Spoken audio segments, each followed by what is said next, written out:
Hi everyone, today we're going to be going through a step-by-step guide of how to do a very basic skin fade. My client here used to have a mullet, so what we're going to do is we're going to take off that mullet. We're going to start by debulking this hair.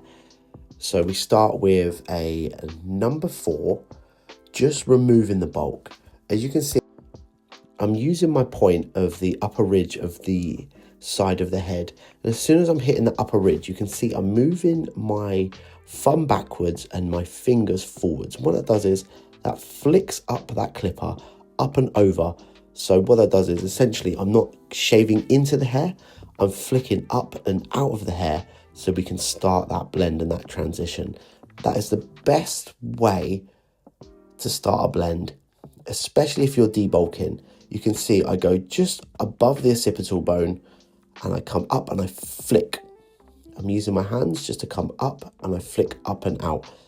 Now what that does is that creates essentially a fade already. That gives me enough to, I'm not having to go back on myself and go in or over.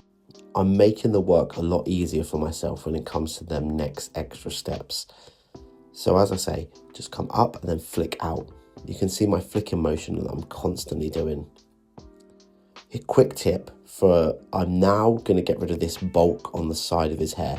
The hair that just overhangs, that didn't come off with the clippers, I do not soak the hair.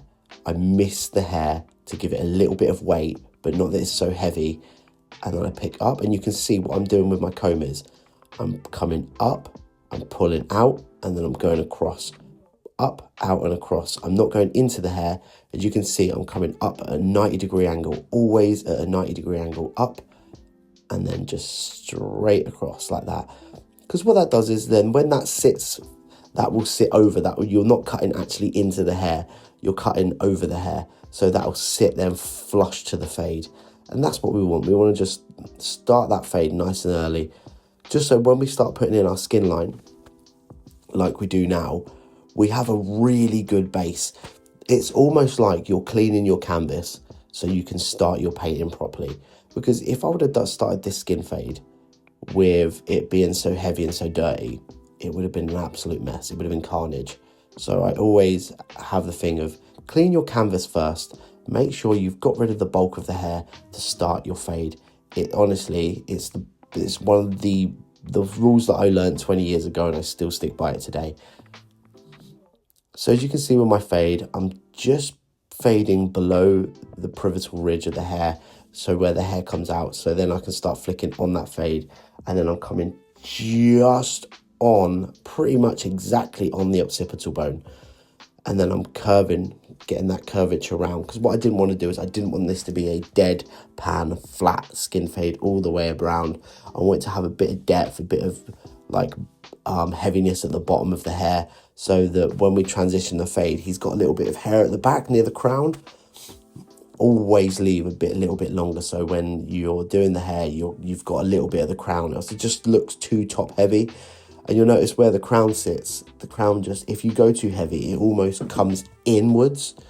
And when it comes inwards, like you just look like you've just got a really flat crown at the top. So that's why we tend to do that a lot heavier and leave that a lot heavier and come a little bit lower with the fade at the back. So then I go in with my number 2, and you can see I'm doing that flicking motion. I'm just using about an inch of play. So this will be now the guide to my actual fade that I'm fading in with my skin fade. So I've put the skin fade line in, and then I'm going with my number 2 and I'm flicking up and out, up and out. Just making sure that I've done about an inch worth. And then I go over with my foils. I should have actually done the foils first. But hey ho, luckily with hairdressing or haircutting or barbering, you can go in any direction as long as the haircut comes out perfect. So usually my steps would be I would foil that and then start with that number 2. But as me and the customer were in a conversation, I just kind of skipped that step and then went back on it. It's not that hard. You can always go back on a step as long as there's hair there to go back on. So that isn't an issue at all. So as you can see with my foils, what I'm doing is I am trying to go in every direction possible, especially on my client's hair here, because he tends to have hair that grows in all different directions, all different patterns, up, down, left, right. I'm just making sure that I am covering all the hair. And the best thing to do is just feel it with your fingers afterwards and feel if it's smooth or still rough. With the foils as well, let me tell you a little trick with the foils and the foil shavers. You do not need to be rough with these foil shavers. You do not need to be pushing in on the hair. With these foil shavers, all you need to do is rest them on the head and the foils will do the work. So going back to my fade now, I'm now using a 1.5, and you can see I'm just coming below that inch line that we set started. So every time I start using a different clipper attachment, a guard, I will come down slightly lower each time, just slowly starting to build that fade.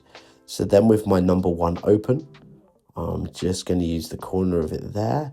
And then I'm just going to go back to pulling this ear down. Don't be scared to use the client's ears and to pull them down either. And then I'm just coming up slightly just to start that fade, just to create, as you can see, it's completely creating one side of this hair now.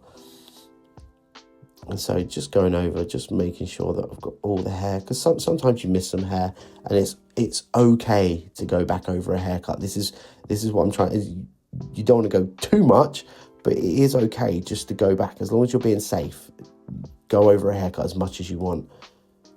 So then with my half guard open, as you can see, this fade is now starting to look faded. And then half guard closed, I'm just scratching away now at the bottom of that, just to try and remove that last little bit of fade. And then no guard open, so I'm just using a half, so the clipper open, just to take away them last little bits. And then clipper closed and open, a little bit of trigger play. So trigger play is where I go through seeing shadows of the hair, and I'll go closed, open, and I'll just make sure that it's pretty much just perfect. So you can do that with yourself. You can see I'm going from closed, open, and just making sure that this trigger play is working. I've got rid of the shadows. Just going back over now with clipper over comb. As you can see, I've gone in a little bit more, but I'm still coming up at that 90-degree angle. I'm still making sure that fade is coming up at a 90-degree angle. And that is a little trick here. Instead of going up and across, I'll tend to shave upwards, because what that does is the clipper will just pull the hair up, so it will just create that fade. Exactly the same on the back, except it is curved, right? So everything we do now with this back will be identical, other than there is a slight curve to it, which is, there's no problem. That is exactly what we're doing. So you can see I'm going around with my number 2, and now I'm using my 1.5 guard, and I am just blending in with that 1.5 guard to make sure that, so the 2 will blend into the 1.5, then the 1.5 will blend into the 1, then the 1 will blend into the half, and then the half will blend into the guard, and then it will all come in and go together perfect. So that is what we want. So this is my 1 guard now, and I'm just coming in, flicking, coming in, flicking. As you can see, I'm trying to be a bit forceful with this one, just to pick up the hair. That's what I want to do. As you can see, I'm going towards the skin, and I'm then flicking, pushing in, flicking up, just to make sure this fade is perfect. So now with my clipper, just open guard, I'm just coming in and just shaving that up. And you can see it's still picking up hair. I'm just slowly getting rid of that fade line, because that's essentially what we want, is just to get rid of that harsh line. It works really well on my client's hair here because his hair is so fair and so light. So this is a really good example of like how to do a skin fade, because on darker hair it is slightly harder. Again, you can see my comb coming in, and then I pull out at a 90-degree angle, right? That is such an important trick.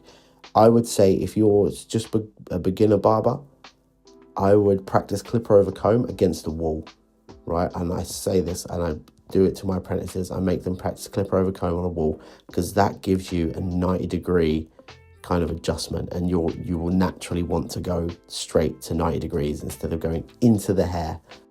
If you have made it this far into the video, by the way, and you have not yet clicked that subscribe button, please just give the subscribe button a little click, give the like button a little click, leave me a little comment, tell me what you would love to see next, especially if you're a learning barber.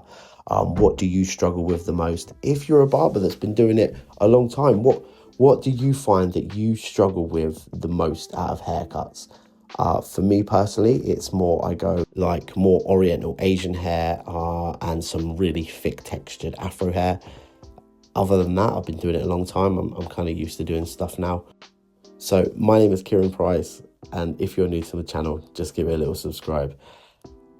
We are going to repeat this exact same process on this side now. So this is by 1.5. I've just done my number 2, so I'm just flicking into the haircut. I'm just coming up and flicking. That flicking motion, and I don't know how to stress enough, is so important in the barbering world. The flicking of the fade. I might have to do just a separate video on teaching people how to flick, because it is such an important thing that people just don't know how to do these days. And so I'd love to go through that with people. So now onto my one kind of open, then closed, just slowly making sure this fade line is out and getting rid of all that shadowing. And then onto my half guard. So my half guard, just rubbing that. As you can see, sometimes I'll rub, sometimes I'll flick.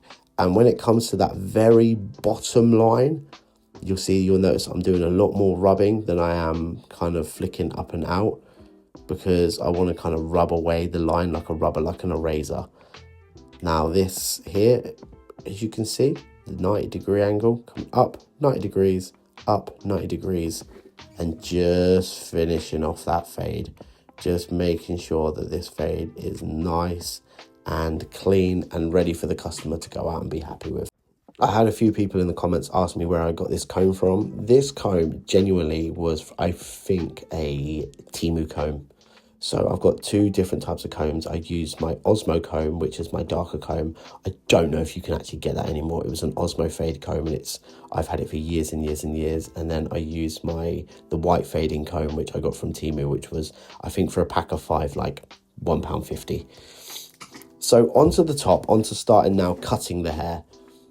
As you can see, my client's hair is very, very curly. It's got like a wave to it, it's got a curl to it, it's not straight.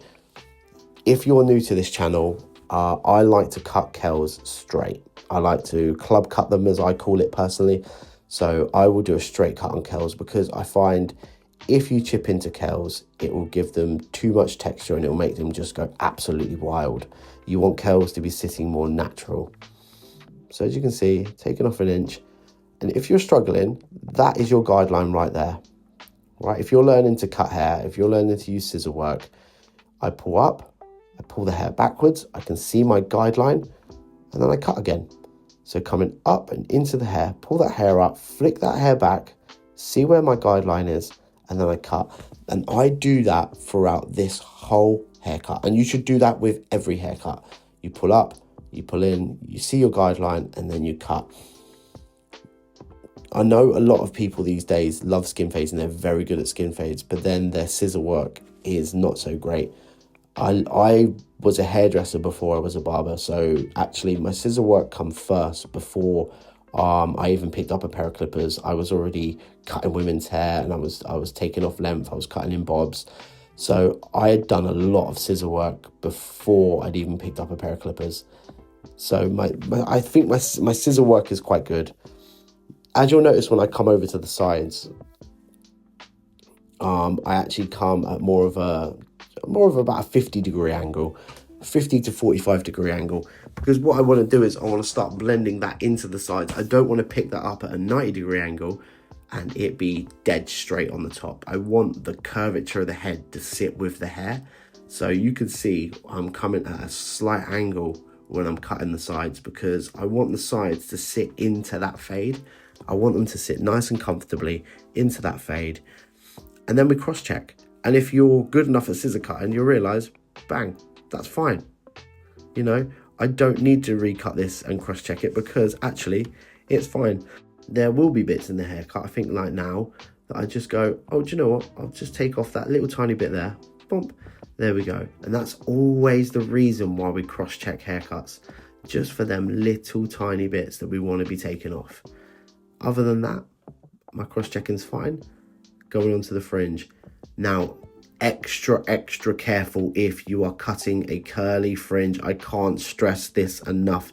If you are cutting a curly fringe, be warned, when it is dry, it will bounce. It will bounce high and heavy. So the length you're pulling it to is not the length it will sit at. So make sure you give room and adjustment for that fringe. Now just going around the edges with my chemi clippers, just taking off. I mean, there's hardly anything to honestly take off. I'm just trying to outline it just to make it a little bit sharper before we start the blow drying. Now, as you know, with curls, if you're been a part of my channel a long time, I love to use mousse on curls. It really brings them out, especially as a pre-product. So I'll spray the hair down first wet, then I'll grab some mousse. And my favorite tool, the diffuser. I absolutely love it. I can't live without a diffuser nowadays. I don't know how I lived without a diffuser before, but I can't live without a diffuser now, especially with all these kids coming in with these texturized cuts, texturized fades. My client here, his hair is very naturally curly, so it doesn't need a lot of diffusing. It just needs picking out. So you can see I'm picking through the hair, just making sure I'm giving it lift and giving it volume more than anything. Frizz no more. I picked this up genuinely from, I think it was Savers, and you can get it from Amazon. It's very cheap, very cheap, and it's just a great product for curls. Honestly, it smells really nice. It smells like coconut, and it just gives them a little bit of, I like to call it flavor. It gives it a little bit of flavor, adds in a little bit more texture, brings out them more natural curls without it looking greasy or looking horrible. And it just separates them slightly. So yeah, this is a nice, easy haircut, skin fade. Guys, if you enjoyed this video, please give me a like, please give me a follow, please give me a comment on what you'd like to see, how you're getting on, how long you've been barbering for. This is the finished product. I really hope you enjoyed it. And guys, I'm loving making videos on YouTube at the minute. So I shall see you in the next video. Take it easy. Peace out.